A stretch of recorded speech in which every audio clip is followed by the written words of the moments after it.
संविधान के 60 साल हुए और तब मैंने तय किया था मुख्यमंत्री के नाते कि हम गुजरात में संविधान के 60 साल मनाएंगे। और इतिहास में पहली बार ऐसा हुआ है जब संविधान के ग्रंथ को हाथी पर बनाई हुई अंबाड़ी में रखा गया उस विशेष व्यवस्था में रखा गया। हाथी पर संविधान की यात्रा निकल संविधान गौरव यात्रा निकाली गई और राज्य का मुख्यमंत्री उस संविधान के नीचे हाथी के बगल में पैदल चल रहा था और देश को संविधान का महत्व समझाने का सांकेतिक प्रयास कर रहा था। ये सौभाग्य भी मुझे प्राप्त हुआ था क्योंकि हमारे लिए संविधान का महत्व क्या है।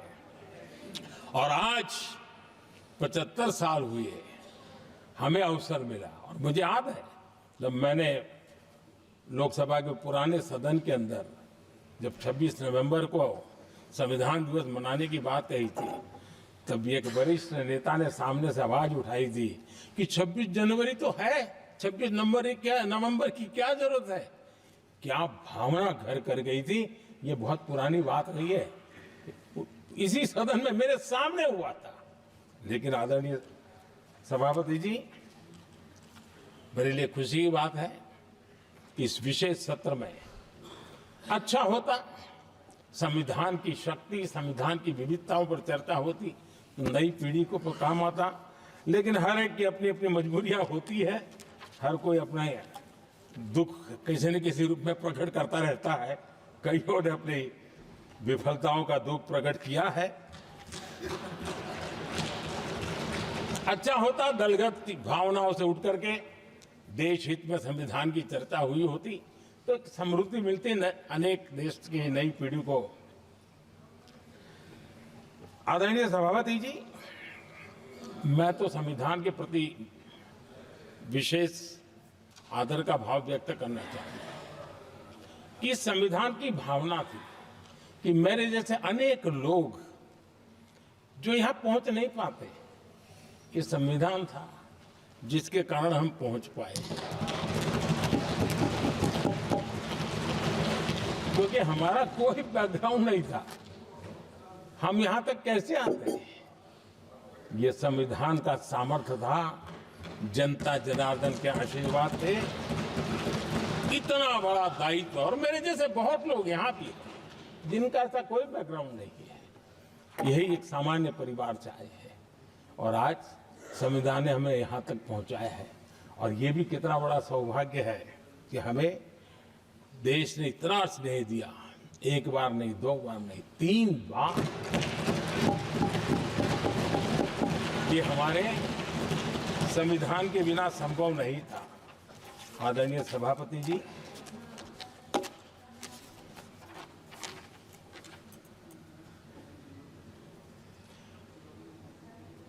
उतार चढ़ाव तो आए, कठिनाइयां भी आई, रुकावटें भी आई, लेकिन मैं फिर एक बार देश की जनता को नमन करता हूं कि देश की जनता पूरी ताकत के साथ संविधान के साथ खड़ी रही।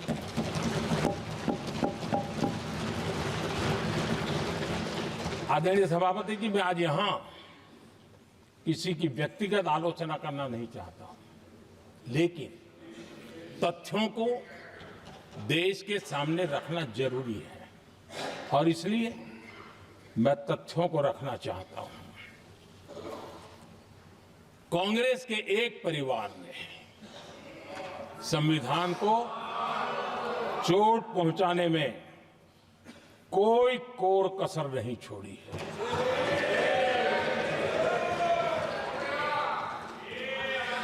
और मैं इसलिए एक परिवार का उल्लेख करता हूं कि 75 साल की हमारी यात्रा में 55 साल एक ही परिवार ने राज किया है। इसलिए देश को क्या क्या हुआ है ये जानने का अधिकार है। और इस परिवार के कुविचार, कुरीति, कुनीति, इसकी परंपरा निरंतर चल रही है। हर स्तर पर इस परिवार ने संविधान को चुनौती दी। आदरणीय सभापति जी, 1947 टू 1952 इस देश में इलेक्टेड गवर्नमेंट नहीं थी। एक अस्थाई व्यवस्था थी, एक सिलेक्टेड सरकार थी और चुनाव नहीं हुए थे। और जब तक चुनाव न हो तब तक एक इंटरिम व्यवस्था के रूप में कोई खाका खड़ा करना चाहिए, किया गया था। 1952 के पहले राज्यसभा का भी गठन नहीं हुआ था, राज्यों में भी कोई चुनाव नहीं थे, जनता का कोई आदेश नहीं था। उसके बावजूद भी, और अभी तो संविधान निर्माताओं ने इतना मंथन करके संविधान बनाया था। 1951 में जबकि चुनी हुई सरकार नहीं थी, उन्होंने ऑर्डिनेंस करके संविधान को बदला और किया क्या? अभिव्यक्ति की आजादी पर हमला कर दिया गया।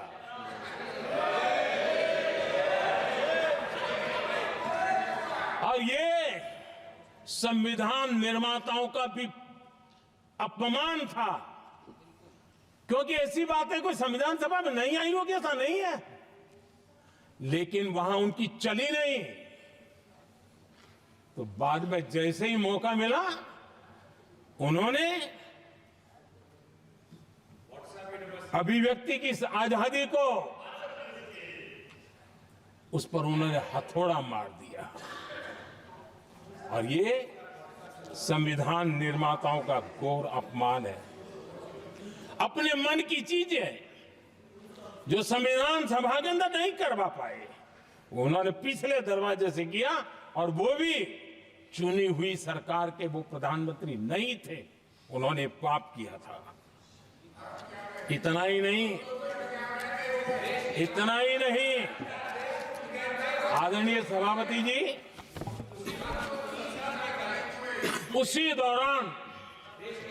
दौरान उस समय के प्रधानमंत्री पंडित नेहरू जी ने मुख्यमंत्रियों को एक चिट्ठी लिखी थी। उस चिट्ठी में उन्होंने लिखा था, नेहरू जी लिखते हैं, अगर संविधान हमारे, आगे नेहरू जी लिखते हैं,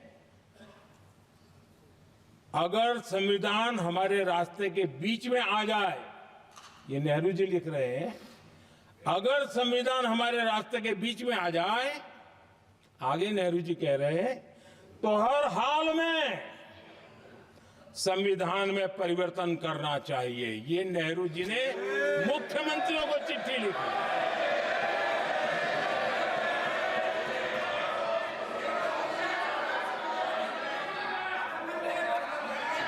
और आदरणीय सभापति जी,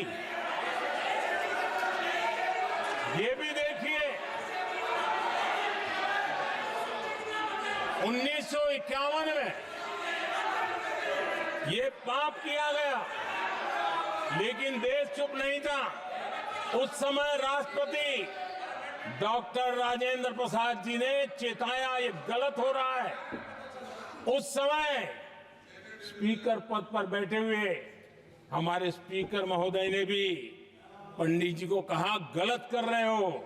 इतना ही नहीं, आचार्य कृपलानी जी, जयप्रकाश नारायण जैसे महान कांग्रेसी लोगों ने भी पंडित नेहरू ने कहा कि ये रोको, लेकिन पंडित जी का अपना संविधान चलता था और इसलिए उन्होंने इतने वरिष्ठ महानुभावों की सलाह मानी नहीं और उसे भी उन्होंने दरकिनार कर दिया।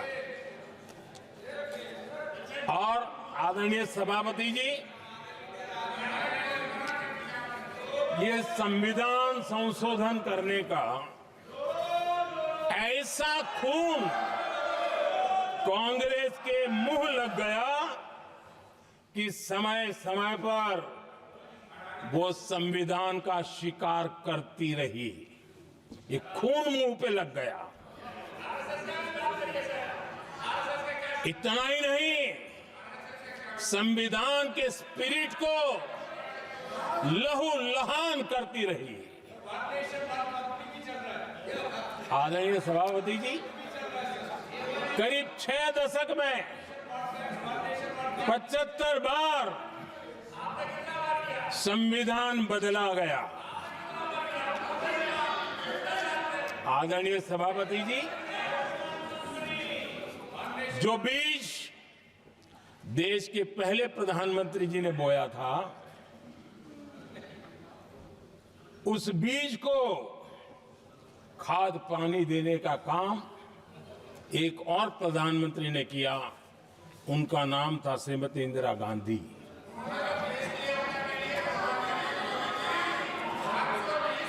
जो पाप पहले प्रधानमंत्री करके गए और जो खून लग गया था 1971 में, सुप्रीम कोर्ट का एक फैसला आया था।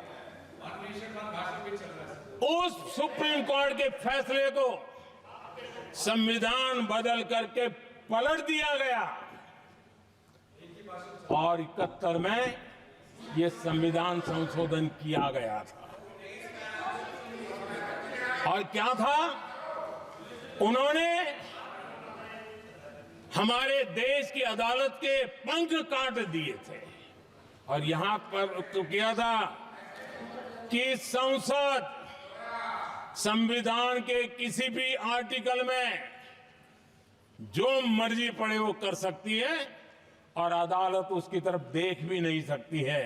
अदालत के सारे अधिकारों को छीन लिया गया था।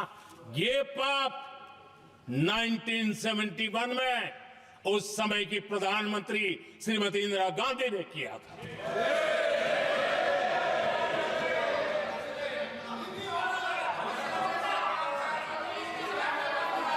और इस परिवर्तन ने इंदिरा जी की सरकार को मौलिक अधिकारों को छीनने का और न्यायपालिका पर नियंत्रण करने का अधिकार दिया, सक्षम बना दिया था। आदरणीय सभापति जी, खून मुंह पे लग गया था, कोई रोकने वाला था नहीं। और इसलिए जब इंदिरा जी के चुनाव को गैर रीति के कारण, असंवैधानिक तरीके से चुनाव लड़ने के कारण अदालत ने उनके चुनाव को खारिज कर दिया और उनको एमपी पद छोड़ने की नौबत आई, तो उन्होंने गुस्से में आकर के देश पर इमरजेंसी थोप दी, आपातकाल लगा दिया अपनी कुर्सी बचाने के लिए। और उसके बाद इतना ही नहीं, उन्होंने इमरजेंसी तो लगाई, संविधान का दुरुपयोग तो किया ही किया, भारत के लोकतंत्र का गला तो घोंट ही दिया। लेकिन 1975 में 39वां संशोधन किया और उसमें उन्होंने क्या किया, राष्ट्रपति, उपराष्ट्रपति, प्रधानमंत्री, अध्यक्ष, इनके चुनाव के खिलाफ कोई कोर्ट में जा ही नहीं सकता है, ऐसा उन्होंने, और वो भी रिट्रोस्पेक्टिव किया, आगे के लिए नहीं, पीछे का भी, अपने पापों का भी उन्होंने। और आदरणीय सभापति जी, मैं संविधान की बात कर रहा हूं, मैं संविधान के आगे पीछे कुछ नहीं बोल रहा हूं।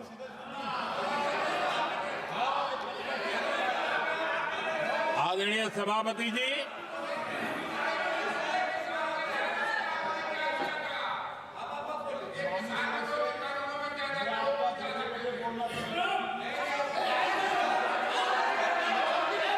आदरणीय सभापति जी, इमरजेंसी में लोगों के अधिकार छीन लिए गए, देश के हजारों लोगों को जेलों में ठूंस दिया गया, न्यायपालिका का गला घोंट दिया गया, अखबारों की स्वतंत्रता पर ताले लगा दिए गए।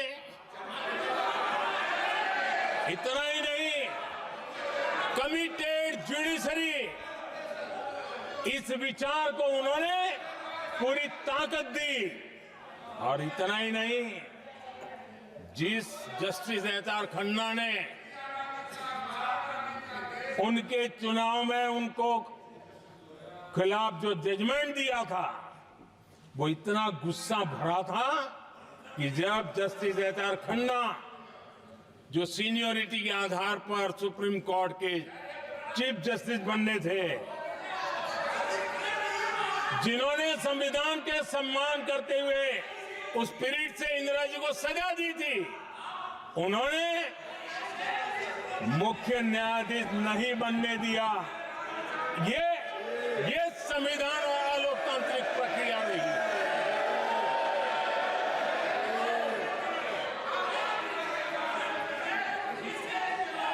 आदरणीय सभापति जी, यहां भी ऐसे कई दल बैठे हैं जिनके मुखिया भी सारे जेल में हुआ करते थे। ये इनकी मजबूरी है कि वहां जाके बैठे हैं, उनको भी जेलों में ठूस दिया गया था। आदरणीय सभापति जी, देश पर जुल्म तांडव चल रहा था, निर्दोष लोगों को जेलों में ठूस दिया जाता था, लाठियां बरताई जाती थी, कई लोग जेलों में मौत के शरण हो गए थे, और एक निर्दयी सरकार संविधान को चूर चूर करती रही थी। आदरणीय सभापति जी, ये परंपरा यहां नहीं रुकी। जो परंपरा नेहरू जी ने शुरू की थी,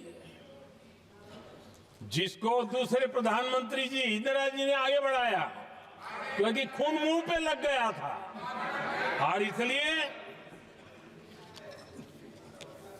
राजीव गांधी जी प्रधानमंत्री बने। उन्होंने संविधान को एक और गंभीर झटका दे दिया। सबको समानता, सबको समानता, सबको न्याय, उस भावना को चोट पहुंचाई। आदरणीय सभापति जी, आपको मालूम है, सुप्रीम कोर्ट ने शाहबानो का जजमेंट दिया था। एक भारत की महिला को न्याय देने का काम संविधान की मर्यादा और स्पिरिट के आधार पर देश की सुप्रीम कोर्ट ने दिया था।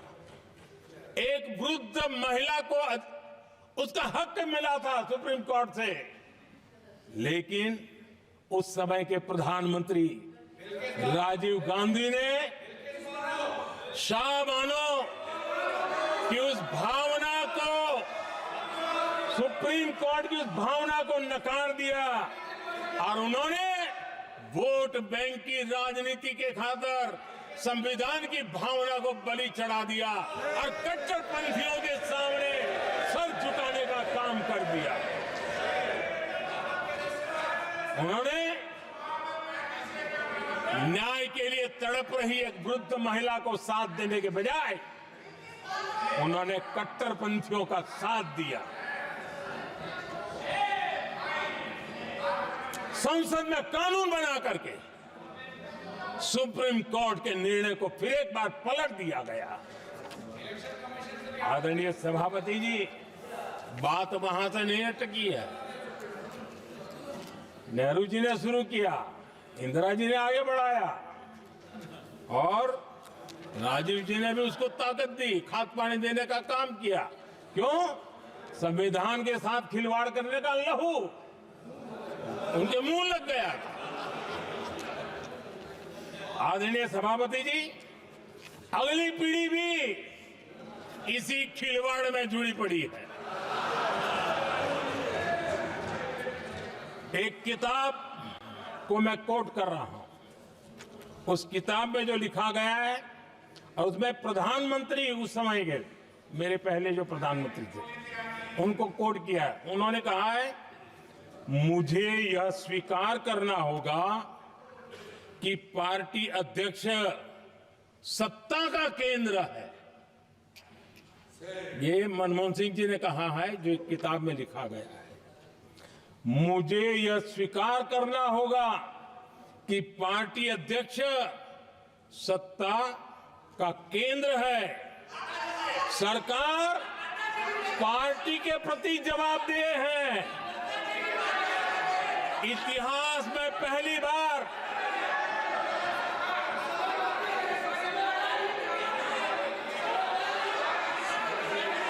आदरणीय सभापति जी, नहीं, आप सदन इतिहास तरीके से में पहली बार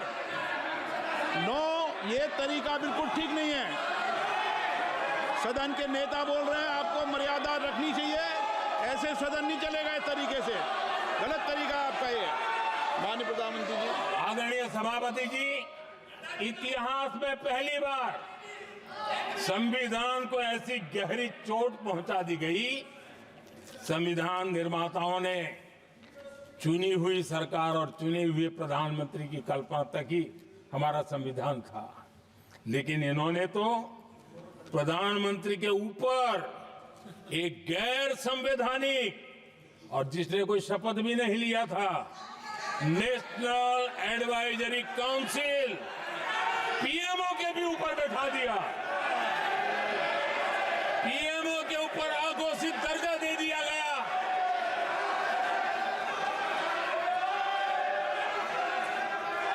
आदरणीय सभापति जी, इतना ही नहीं, और एक पीढ़ी आगे चले, और उस पीढ़ी ने क्या किया? भारत के संविधान के तहत देश की जनता जनार्दन सरकार चुनती है, और वो सरकार का मुखिया कैबिनेट बनाता है। ये संविधान के तहत है। इस कैबिनेट ने जो निर्णय किया, संविधान का अपमान करने वाले अहंकार से भरे लोगों ने पत्रकारों के सामने कैबिनेट के निर्णय को फाड़ दिया। संविधान को हर मौके पर संविधान के साथ खिलवाड़ करना, संविधान को न मानना, ये जिनकी आदत हो गई थी। और दुर्भाग्य देखिए, एक अहंकारी व्यक्ति कैबिनेट के निर्णय को फाड़ दे और कैबिनेट अपना फैसला बदल दे। ये कौन सी व्यवस्था है? आदरणीय सभापति जी, मैं जो कुछ भी कह रहा हूं वो संविधान के साथ क्या हुआ उसी की बात कर रहा हूं। उस समय करने वाले पात्रों को लेकर किसी को परेशानी होती होगी, लेकिन बात संविधान की है। मेरे मन के और मेरे विचारों को मैं अभिव्यक्त नहीं कर रहा हूं।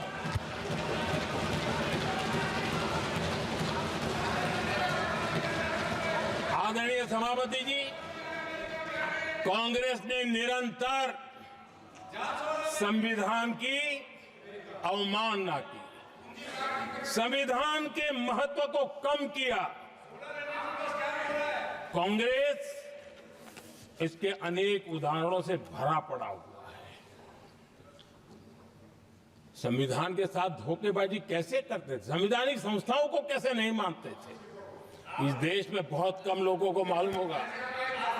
370 की तो पता है सबको, 35A का पता बहुत कम है।